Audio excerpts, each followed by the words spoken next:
Welcome, Tania, to this week's episode. I'm so excited to have you on. We've just spent a little bit of time with that excitement of sharing what we love to do. And you are coming from all the way the other side of the world in Canada. Is that correct? Yes. Thank you, Donna. I'm a South African, so I feel actually pretty closely connected to Australia. You do. We have a lot of, have you been to Australia or Perth? Or? No, but I know lots of South Africans that moved to Australia, and I feel like there's a similar cultural vibe that happens between the two countries. So where we're in Perth, you have to come visit.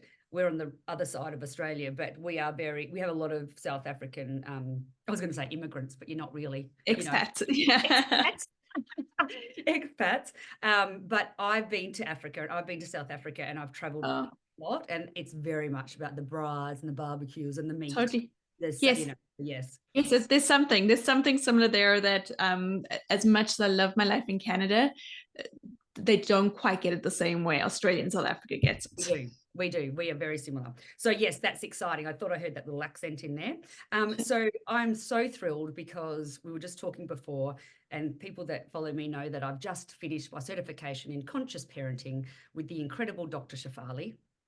So incredible. And I'm so excited. And then someone in your team reached out if we'd like to have you as a guest. I was like, oh my goodness, yes. And this part we want to talk about because there's so much to talk about. But you have got a beautiful new book called The Parenting Handbook. And there's so much to delve in there, and we could talk for hours. But and also talking about Dr. Shafali, she endorsed the book. So everyone needs to follow her, don't they? So I'd love to, I've got so many questions around the book and parenting, and your Instagram is the Institute of Child Psychology, but I'd love for you to share with us, your passion, sort of like I like to say like an elevator pitch. I know that's a bit hard, but your passion in what you do to also create the book, that would be awesome. Yeah, it was interesting. So Tammy and I wrote the book together. So Tammy is the other co-founder of the Institute of Child Psychology. Yes. And if we rewind a little bit, Tammy and I actually met in clinical practice together. Oh, really? And and we were both registered psychologists and registered play therapists, and we were seeing kids, and just the process of it was so slow. And here in Canada, it's very expensive as well to keep every week going in to see a psychologist. Coverage eventually runs out. It's crazy. And Tammy and I sat down over sushi, actually. And she said to me, what if we looked at doing workshops together where we actually started to speak to a child's village, to the grandparents, the coaches, the moms, the dads. And so that's what we started with. We started with our first anxiety workshop, which was 8 hours, which to be 100%, I know, which to be 100% honest with you, so it went from it wasn't 8 hours. It went from 9 until 4:30. A long day. A long day. It's a big day. You sit for the whole day. But, and I bet you there's a whole lot of psychologists that would squirm at this, but to be honest, within that day, we gave probably all of the tools and strategies that ordinarily in clinical practice I would give over 3 months. And so we said, let's make this more accessible. Let's talk to the village. I still see kids in clinical practice, really important work, but I need to be talking to the moms, the dads, the grandparents, the coaches, the teachers.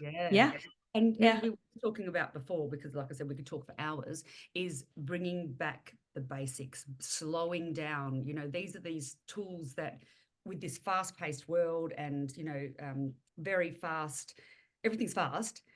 Even with sleep, I work one-on-one for 3 weeks, unlimited access to me, 3 weeks.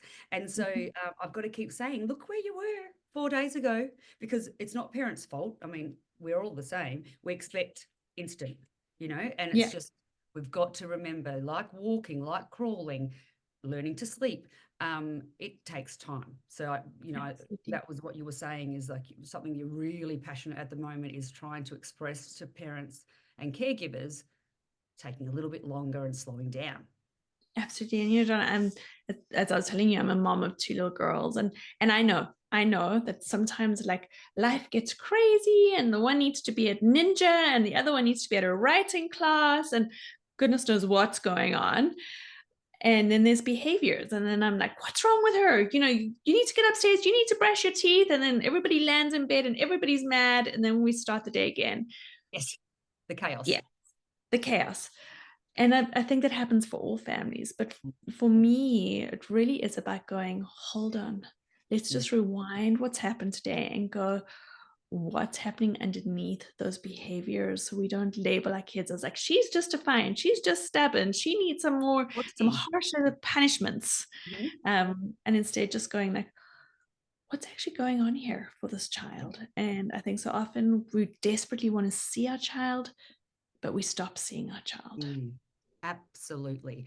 And what I'm finding, because I've been working with families one-on-one for 8 years, so a lot of them on their second, third child. So because I've been doing the conscious connected parenting indirectly for the last 3 or so years with my family, and that's another whole story, but really bad mental health, lots of counseling. And then what ended up happening was it's not about us to blame us. It wasn't, but understanding, have the supportive boundaries and stuff like that, but just understanding what teenagers are like rather than fix. This behavior is not good enough. Do what I say. So we can just liken a teenager to a toddler or smaller children. And so again, speak with mums, and mums particularly, they want to go have a, baby chino with their five-year-old before school. Lovely, right? But then the child goes, I don't want to do that. I wouldn't verbally say that, but I'm not putting my shoes on. I'm not brushing my teeth. And like, we've got to go. And so, I have those conversations like, I know you want to go and have your coffee. I get it. I said, but your child doesn't want to be rushed, does not want the baby chino. And so it changed, this one particular friend changed the whole house. I said, go and have your coffee once the child goes to school. So it's just also changing that mindset that kids actually don't want to go do stuff like that. Absolutely. And I think, and you can tell me if it's the same in Australia, but we've kind of been pushed into the sweep of children need to be on the go all the time. And I would say for me in clinics, so many behaviors arise out of the fact that our kids they're waking up in the morning and then it's TV straight away. Some kids it's phones, depending on age, and then it's school, and then it's activities, and then it's fighting with mom and dad, and then it's more technology, and then they flop into bed. And then sometimes we fit in daycare in there too. And here life has become extremely expensive, and I don't know, again, the rest of the world, but there's been a really big dramatic change, slow, but now it's dramatic. So people and mothers, they can absolutely by choice go back to work, but the pressures of finance are having to put their children into daycare probably way before they wanted to. So there's a whole lot of pressure. Then they feel guilty because they have to work. So they feel like they need to do the dance and the this and all that stuff. But really, and this is what I say to my mums, they just want to be at home and you pottering around the house. You don't have to actively play with them all the time, but that's still nice to play. Slow down like the olden days. People don't like hearing that. Absolutely. Well, I know for me, not to give away age here, but my mom never played with me. She did some crafts with me, just kind of arty, but she never, I do not remember my mom playing with me. Ever. And I remember I had like so many things in my childhood. I remember a lot of things, but it wasn't mum playing with me. My mum was lovely, but my mum was around.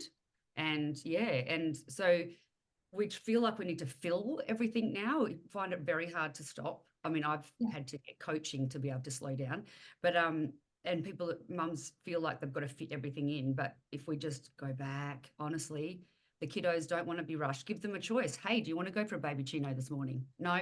Okay. Yeah. Oh, let's play. You play and I'll do the dishes. And totally. Yeah. Mind blowing, isn't it? I know. I think somewhere along the way, we all kind of drank this Kool-Aid that said that our children need on-demand 24/7 entertainment. In order to be like this wonderful mom or this amazing dad, they need to have all of these things happening all of the time. And here in Canada, we've got summer break right now. So it's the same thing. It's all these families almost, I don't want to say competing, but everybody's doing everything all of the time. And it's like Europe, they're all going to Europe. And my kids are going, why aren't we doing that? And I'm like, yes. Lovely as they can, but it's just what they see, isn't it? And what families see and children see. Yeah, and I deeply believe that what kids need is as to protect the sanctuary of childhood, Oh, to go, you know what? I'm going to be in here doing whatever. You need to go outside and you need to be bored. And when you feel frustrated because you're bored, I'm not going to rescue you. I can empathize, but I'm not going to rescue my you, gosh, because that's when the magic happens. totally. And talking about that, because again, there's so much in my mind that I need to ask you. But we're talking about rescuing, right? So Mhm. talking about play, very important. And just not playing with them all the time, not structured play, going outside, all of those things, playing with leaves, going to the park, really, really super outside is so important. But the other thing that I want to talk about with you is as parents, and I was, I think we're all a bit like that. We're all a bit fear-based of the what if, so, the child's not getting good grades, so they're going to fail in life and become drug dealers and stuff, we go there, don't we? But when we talk about trying to fix, we actually try and fix all behaviors. So when I'm working with families, particularly like one yesterday, and I was talking to her about all this parenting stuff, the little boy's doing really well with sleep, but he's really boisterous and loud and all of these things. And she got a letter home from daycare on like a suspension for his behavior. And they want to get a behavior specialist in. He's 21 months. Oh my goodness. I said, stop. I said, he definitely must be something deeper. And then she explained what he does at home. I said, yeah. So I said, just because he's an angry kid and a bit explosive, he does not need to be diagnosed. And I said, so what makes him upset? Someone takes his toy. Someone's in his space. Okay, Yeah. then go to the daycare and say, look, totally understand, the hitting and the biting, whatever he did is unacceptable. I get it. But what was happening? What was happening in that time? I'm not going to blame another child for getting bitten, but like, can we just dissect that a bit? And so instead of labeling, and I hear this all the time, children at that age certainly aren't naughty or No, misbehaving. It's no. like we have to regulate ourselves to understand, to support and teach them over time not to bite. Okay. Yes. And Yeah. it's not like this, again, I don't want to say gentle parenting because there's fantastic gentle parenting, but this kind of parenting is absolutely has discipline and boundaries, and they're not to get away with that sort of behavior. But can we talk a little bit about that, about either stopping this behavior that it's labeled, and not allowing them to have sort of anger and stuff? Could you talk into Absolutely. that? And especially, like, I mean, with all of our kids, again, it comes back to slowing down. So often I see kids will have those explosive behaviors, and so often here, as soon as those explosive behaviors happen, I find that very quickly thereafter, I'm not sure if it's the same for you, but there's an ADHD diagnosis that comes very Absolutely. quickly. Straight away. And straight away. And so I always say to my families, again, take your time, listen to that gut, to that instinct. You and I were talking before the show, and we're talking about how often parents have been educated out of that instinct. Listen to your gut about what's actually happening for your child. And then there's three things I always want to look at when a child is struggling. So like with this little one, I want to know about the environment. So what is the environment like in the daycare? So is it completely overwhelming, chaotic? There's sensory overwhelm for this little one, and he's just going like, stop, that's enough, which is so understandable to me. He's Totally. tiny, tiny, tiny. So is it environment? Is it relationships? What is his relationships like with the staff? Who's his safe person? At that stage, there's no cooperative play yet, but how does he feel in terms of safety in his body with the others around him? So I want to know about environment, I want to know about relationship, and then I also want to know exactly what you're talking about there. What's happening before that moment? Because so often, unfortunately, these kids, they move through being 21 months and then 3 and then 5 and then 7 and then 15, where people never stop to look at the story. They just look at the moment. Behavior. And the thing is, again, on reflection for me, why I'm so passionate is the 3 girls I've got. I've talked about this quite a lot.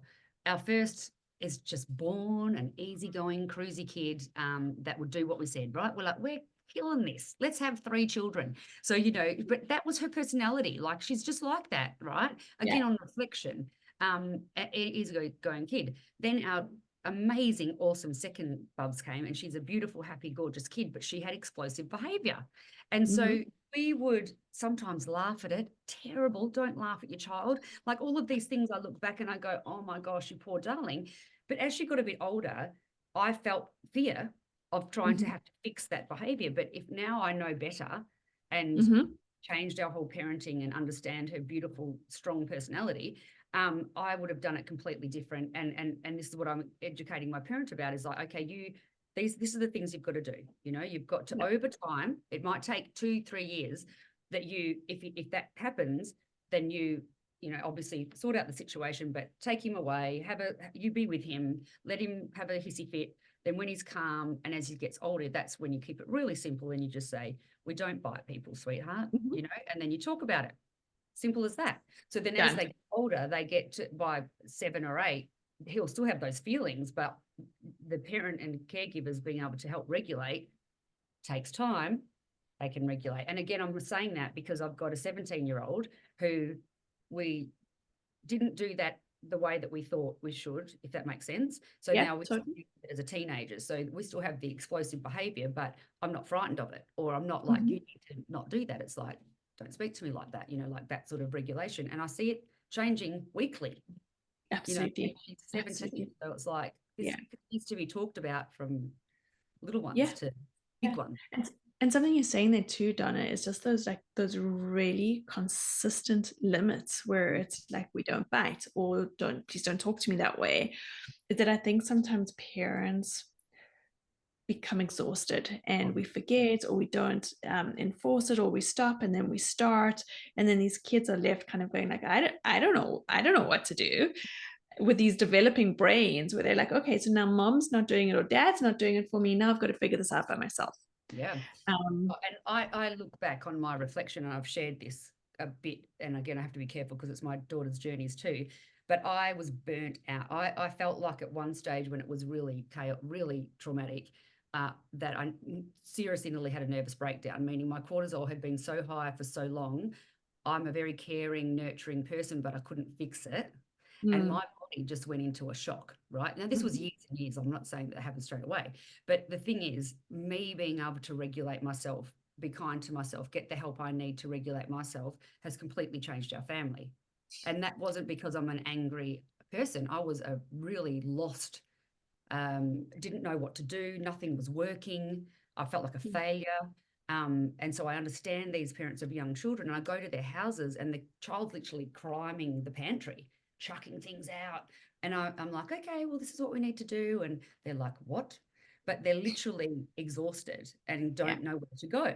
So when we just bring it back to basics, and it takes time, then they learn. Yeah. And I think so often we forget, and as you share your story, a little bit of my stories, I've got 2 little girls now, but prior to being their mom, I was actually a foster mom to 4 kids who had, and they were with us, they were a sibling group, they'd been with us for 5 years, and then everybody grew up. But these children had been through significant trauma. And I know that having had the 2 experiences of parenting, right now we haven't had big we've had explosive moments, not big ongoing explosive moments, but having been with the foster kids, sometimes it felt like we were in a never-ending war zone. It was like we woke up for breakfast and the Cheerio box is flying, or the spoon's flying, or somebody's biting somebody. So having had those 2 experiences of parenting, I know that you can never know what it's like to be in somebody else's shoes, ever. No. Yeah. The thing is, I always want to share my stories, always, is I want to be hope. Like, again, my daughter, again, if you see my Instagram, she was incredible. She was suicidal and it was terrible. But long story short, she shared her story. It's on my Instagram. And the response we've had with sharing that story for her, younger people and stuff, and for me to share mine, that it was like a war zone, like you said, that it's hope. You know, you can get past it, get the right support, and you can get to the other side. That's the biggest thing, isn't it? Absolutely. And even with these kids as well, a couple of things as we talk about not ever taking into account a child's full story. We had that with these children too. Like, we'd go into schools and they would get suspended repeatedly. But no one ever really stopped to go, what is this child's full story? Like, how brave are they that they've been through so much and they actually came to school this morning, even though they had an explosion later and turned over a desk, they still made it to school today. It's huge. And this is when we were going through it, we had no support from anybody because they didn't know what to say or do, because traditionally everyone's conditioned of like, they've got to do this and this, and our kids go to private schools, but we had to just getting them to school and them being alive and happy is our baseline, you know. We're good. And hopefully a lot of people don't have to go through that, but I think by talking about this, it ignites people's minds. Like that beautiful family, they were thinking that their child had something wrong with them at 21 months. So if I can keep saying these, he's not damaged, you know, this is what, you know, Totally. And these kids too, like now, it's not like it was a big like that fairy tale rosy ending, but they're amazing kids to see what they've been through. And now we're also on the other side. In the middle of that, I would have gone like, this is never going to work. You know? And you never. You know, what a beautiful, amazing human to be able to take that on, because I often thought that people couldn't survive this, like marriages can't survive this, you know, like, but they're my blood, they're part of me, you know, like to do that. What an incredible person you are. You should be very amazing. So let's talk a little bit about the book, because you know, I really want people to purchase it, which we'll talk about it a lot, but it is really, what I love about it is you start off with some, you know, so the biological part of stuff, which is, I think people need to understand the makeup of the brain. I won't go into it because they can buy it, but you talk about how the brain works. And I think that's really important, particularly that the, you know, frontal cortex isn't fully developed until their late 20s. Yes, so when an argument with a teenager or a toddler, remember that, because that's what I say to my husband, you're the adult. Absolutely. You know, look like an adult, that, you know, so that's a huge. So then you talk about feelings, and then you talk about different types of attachment, which is really important. Another word that people go, attachment parenting. So then again, we can have the really sort of, I don't know, want to say negative or positive, because everyone that does anything for their family, they're doing the best they can, but there can be some negative, not symptoms, but if you're too attached, your children aren't supported to become and build resilience, and, you know, and then you on the other way, not attached enough. So you talk about that, the dance of attachment, which I love. You talk about reactive parenting, understanding and healing wounds. So this is a very much part about what Dr. Shefali does. So when I start working with clients, and it's called conscious parenting, it's not anything to do with the child. So beautiful. Which is, you know, with no guilt. She's so beautiful at making no one feel bad about what you've done previously, but you know better, you do better, basically, don't you? Discipline, reframing discipline. I love all of that. So you talk about discipline with all the different ages. Love that. I haven't read the whole book yet, but I will do. I'm obsessed. Cultivating resilience, my lordy. Again, that's what we were talking about. Power of play, so important. And battling the overwhelm and creating a peaceful home. Again, what we're talking about, it can't be like that all the time, but it does come down to how parents are reacting. And again, I wasn't an anger at times. I used to lose my temper when they were younger, and I didn't like that. But my reaction was of loss and hurt and devastation, and that wasn't good for the family either. Yeah, you know, it's all of that. And the last chapter is putting your oxygen mask on first. And we've all heard that before, haven't we? Yes. So, and like, people can't see the book, but it's a very nice, thick book with lots of stuff in there. But I just loved all the chapters. I think it's you've tapped into every facet of trying to be the best parent you can. Yeah, thank you, Donna. You know, we really want to take kind of the research that's out there right now. And I know what it's like as a busy mom too, kind of looking at all that research and going, I don't even know where to start. And everybody has a different opinion on everything. Absolutely. Yeah. So really looking at that research and going, okay, how do we make this more tangible and put it into concrete strategies? And so each chapter ends with a toolbox where it's like, I know as a mom, I can go like, okay, I read that. Yeah. What did she say? And then I can go back to that toolbox and go, oh yeah, those are them right there. So that's just, I've got so many things to ask you, but that's where I want to go to right now. So people are really interested in the book, because that's what I loved, right? So for example, you set scenarios, right? And this is what people say, what happens if this happens? And you go, oh, well, try that. So I'm going to ask you a few scenarios, and we're going to talk about, and it doesn't have to be the ones in the books. I have used the ones in the book anyway, but these are really great ones. Like, traditional, your child does this traditional, you know, what you'd normally do, like punishment or discipline, to what you're talking about in regards to this kind of parenting, right? So let's go. So we set the scenario. Your child's hitting or biting. Could be another child, could be your sibling. Let's go another child at daycare, like my family. What would you do? So traditionally, you probably go, don't do that. No, stop it, whatever. Totally. So, Yes. so we, yeah. So I think we all know the traditional approach right there. It's stop, it's shaming, it's a loud voice, probably standing over the child. If that's happening and we're going to go to, let's say it's in daycare, we're going to get down on their level. We're really going to soften what's happening with our body, soften what's happening with our face. And we're just going to come down really close to the child and say, hold their hands if we need to, and say, gentle hands, gentle hands. Depending on the age, I might acknowledge a feeling first. So I might say, oh, you really wanted that toy. No hitting, gentle hands. Yeah. Gentle hands. Can I ask, because I want to ask, delve into that more, but something's popped into my head. When in that scenario, right, and say the child's hit or bitten, but you don't know really what's happened, what would you do with the other child first? Would you obviously maybe stand in between, team them so there's no more hitting? Would you attend to the child that's been hit first and go, I'm sorry? Or like, what would you do with that before you went to your child? You know, depending on where we're at, so we always, when we're setting a boundary, we always want to use our physical body. We don't want to shout from across the room. Doesn't work. You've got to go into their space for sure. Yeah. We're always coming into their space. So depending on what's happening with the other kid, I would probably turn to the other kid first and just very quickly, it doesn't have to be anything big, just like, sorry, are you okay? Just something to know that I care for them. We're not fixing it entirely in that moment.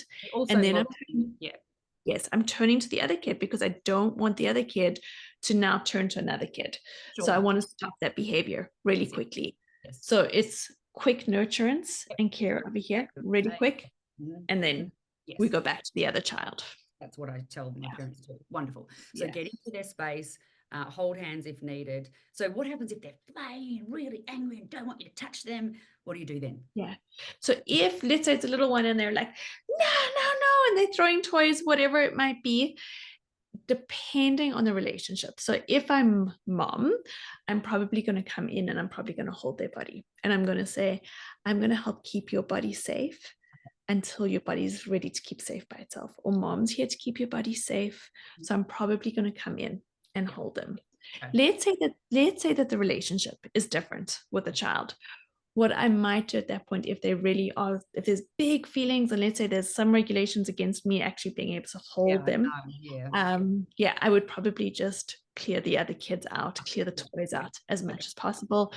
But it's really important at this point, and for many of us who grew up in a different generation, we really want to be watching that our voice is authoritative, but warm and consistent and gentle. Authoritative. This is what we're talking about. Again, gentle parent, it's not fluffy. It's not. It's actually, again, we just talk about how you want to be talked to as a human is how we speak to them. And you, like you said, different ages, you might have a very short sentence or hardly any sentence or whatever. But as they get bigger, you can, again, you don't want to over talk, but that's a great idea. So just one other quick thing, because I'm thinking about my beautiful little toddler. She did not like me touching her. She doesn't like it now either. So then if that was the case, I correct me if I'm wrong, the old mummy, and what I do now is I'll stay in her space if she wants me to. So I'll ask her. But particularly when they're little, if she was little, I would have stayed in the space and just sort of maybe sat down. If she's hitting or something, I'd probably stand up and again, hold hands, whatever. But in regards to a child that doesn't like to be hugged and losing it, we're just sort of staying in their space and staying calm, but not saying too much until they start to regulate, be something. Yes, such a great question. So it's funny with both of my kids. So the little one in particular, so I've got a 6 and an 8-year-old. The little one, she's a firecracker, and she will flail around and don't come near me, don't touch me. And with her, or she'll say like, go away. But I know that she doesn't actually want me to go away. Right, and so I always stay with her, but I just move back in terms of space. So exactly what you're saying. I use I didn't have those things, but anyway. Yeah, I use my presence to kind of create this container for her. And honestly, Donna, in those moments, because my heart stuff, and it's like, oh my goodness, what's going on here? And she doesn't want me here. And do I leave? Do I stay? I just have words in my head. So like my words, my internal language is always be the calm, be the calm, be the calm. And so I'm just saying that, and I'm really focusing on just softening my heart in that moment. Yeah. And the thing is, again, I keep trying to be kind to myself, and I was a stay-at-home mom, and I'm a very, like I said, very nurturing, loving person, but I had so many wounds and triggers now that I understand that,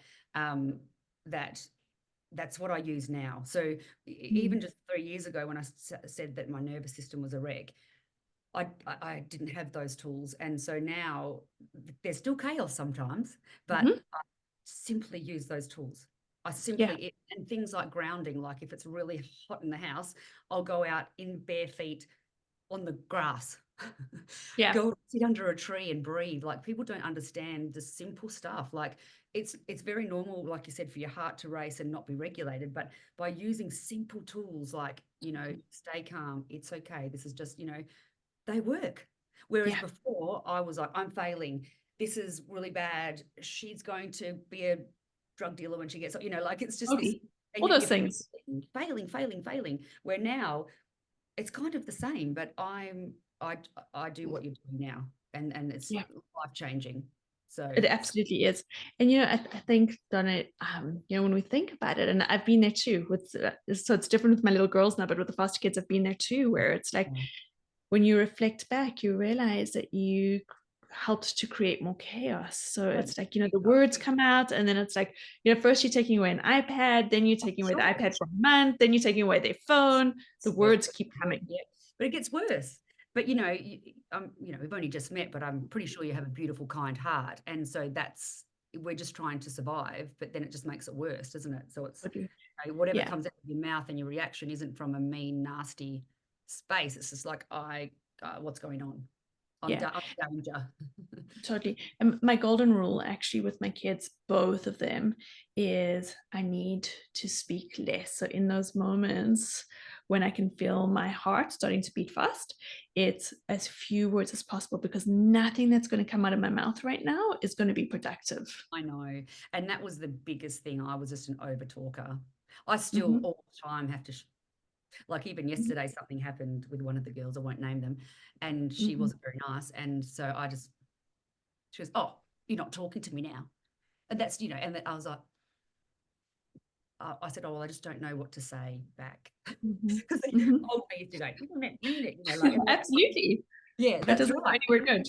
So I couldn't be either way, but what it does, if you give the pause, again, Dr. Shafali talks about that pause, and then as long as you can, because what actually happened yesterday was exactly what Dr. Shafali said, is she had to sit in the words that she said to me. And that could be another human. It doesn't have to be a child. Someone's rude to you or whatever, or say something unkind, pause. Because then they have to reflect on what they just said to you. Oh, I love that. Sit in the words that you just said. Oh, it's beautiful. It's beautiful. Right, so many things to talk about. Okay, let's do one more, because I, again, could ask a million questions. Your child, beautiful child, maybe 4, maybe 5, does not want to put shoes nor a jacket on to go outside, and it's cold. Got to go to school. Tell me about that. What would you do? Yeah, absolutely. So there's a couple of scenario of ways that I would run this depending on what was happening. So if, let's say that they don't want to put their shoes on and they're going to school, right? So they have to put, that's not the park or anything. They've got to go to school, kind of, don't they?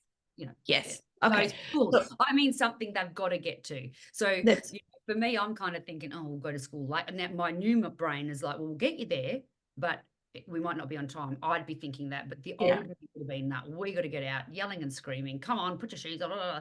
So that's the old me. So yes, have to go to school. It's not a coffee or whatever.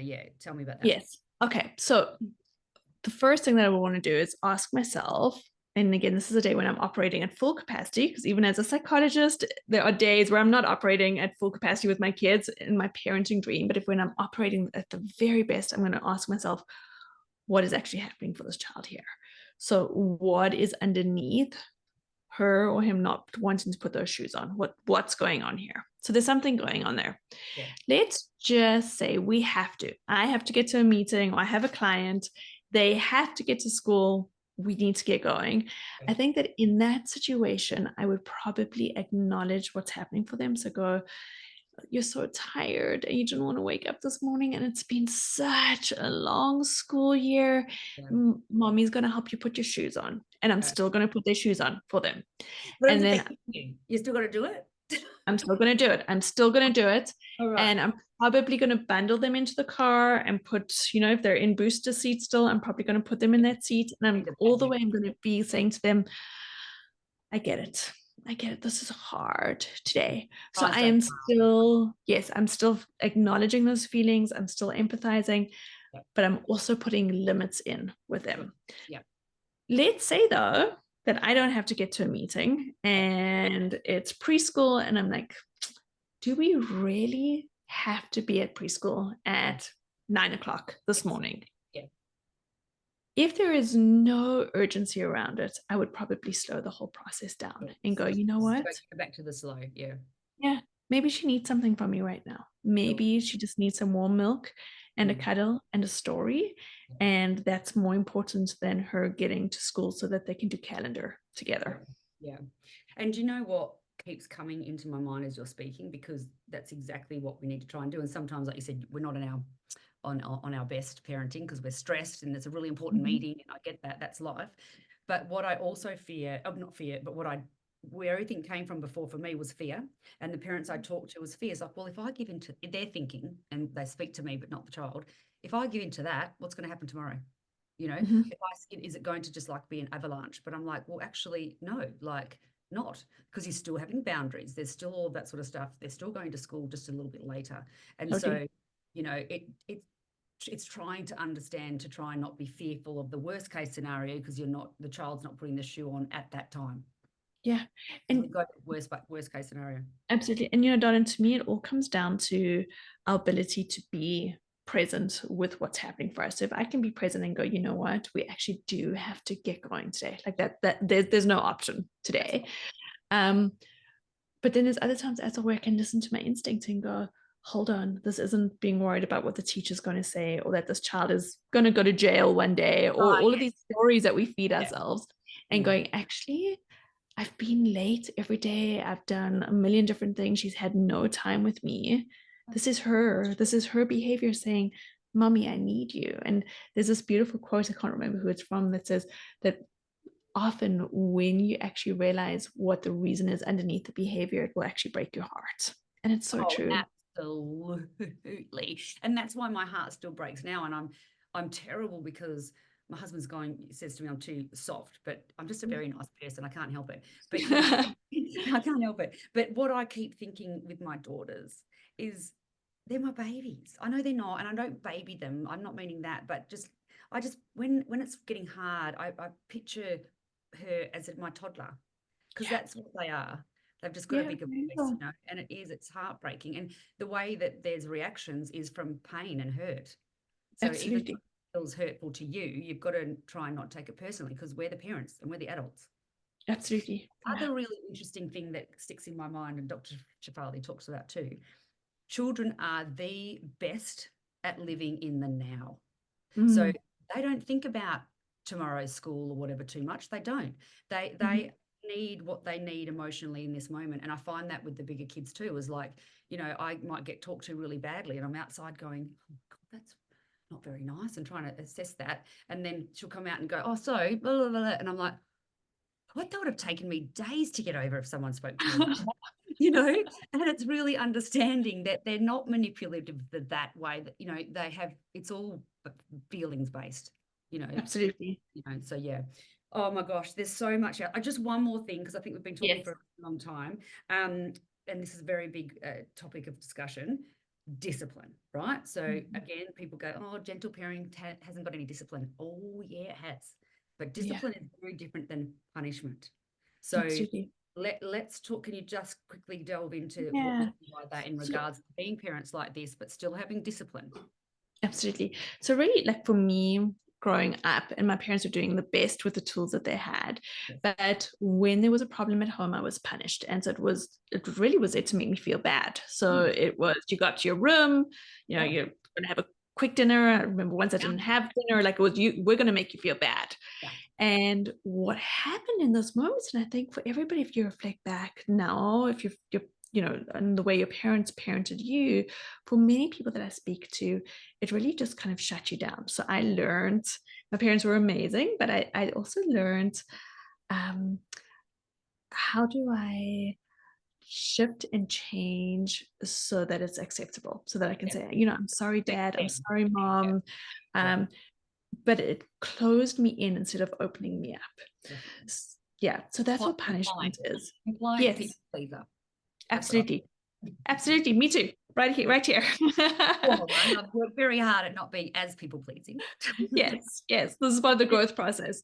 But that's punishment. So punishment is taking away things, making a kid feel bad for what they've done, saying, I am in control of you. And it's very much a traditional parenting style. Whereas discipline is to guide a child to go, what does this child need right now? So what skills are missing?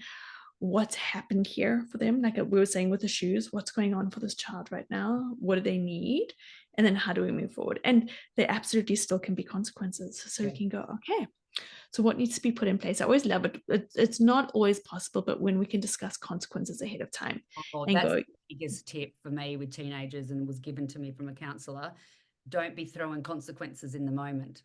And yes, hugely. So I'm like, if you do this behavior, then you have 24 hours off your phone, which again, I know you shouldn't probably use the phone as that, but that's my only currency, was my only currency at the time. So and taking things is not the best idea either, but it was then her choice to do the right thing or not, if that makes sense. So it's a consequence. Yes. So it's consistent. You've discussed it beforehand, where possible, it's related. But really, this is going, what do I want to teach this child? Not how do I make this child feel bad, but how do I help this child to grow? And so often gentle parenting gets thrown under the bus because it's like, oh, these kids just do whatever they want to, but that's not true. Like the way that it is meant to be implemented, and with some schools it might be, but the way it should be implemented is, I see you deeply and I want to help you to grow as a human being, not punish you when you don't act the way that I want you to act. And a good thing to think about, I think, I've always like people to have a think, you know, you think about the teachers that you had growing up, and I can name the ones that were nasty and mean. Her name was Mrs. Flagator, and she used to whack me on my knuckles, and I embedded in there, right? I was just petrified to go to school. I think I was year 1. Then I had Mrs. Venn in year 4, who was so nurturing, and I wanted to do my best. I wanted to work hard and stuff, and this is conscious, connected, gentle parenting. Is like, we need to encourage and support and love them to be their best, rather than punishment and being frightened because they're not going to be their authentic self. And so I think about coaches in sports, same thing. You have one who's aggressive and yells at you and makes you feel like crap, or you've got a strong disciplinarian in a nurturing, loving way. Where are you going to thrive? You know? So parenting, this is the parenting way we're talking about. Absolutely. And we know long-term that kids will remember who you are to them, not what you say. It doesn't matter. What you say will be forgotten. Who are you? When your child lies in bed at night and they think about you, who are you to that child? And we're gonna have bad days. I have bad days. I still have bad days. Yeah. But when we have those bad days, it's about coming back to our kid and going like, Mom was really stressed. I'm so sorry. That was not okay. Absolutely. And there was one thing that I heard of recent, especially with the older kids, is like, this is, every day is new for me too. I'm a human, I'm a woman, I'm your mother, absolutely, but I'm learning every day. I haven't got this. I'm just trying to do the best I can, you know, and you could see their eyes go, you know, rather than being that controlling, do as I say parent. You know? Yeah, and I think, Donna, too, it's for, you know, I think it's so helpful for our children to see that we're not perfect, because they will never be perfect. So, you know, mom is messy and imperfect and starting again every day. And in turn, that gives me permission to be messy and imperfect and starting again every day. But also saying sorry. Sorry means so much, you know. Like, there's so many stories, but they then laugh at me like, "What's wrong with you?" And I'm like, "I've had a bad day. This is happening." You know, and they're like, "Oh, okay, then we'll leave you alone." But I think being real with your children's really important too. Totally, totally. And I think for so many of us, we grew up with parents who also didn't say sorry because they were the authoritarian. And so it's a completely different way of being with our kids. But it's the way we should do it, but let's just get it out there. So like I said, I could talk to you all day. Every parent that hears this needs to purchase the Parenting Handbook. I will put everything in the show notes. It's been so wonderful speaking to you. And like I said, I could speak for hours, but thank you so much for being my guest today. Oh, thank you, Donna. It's such a pleasure. Thank you so much. See you soon. Bye.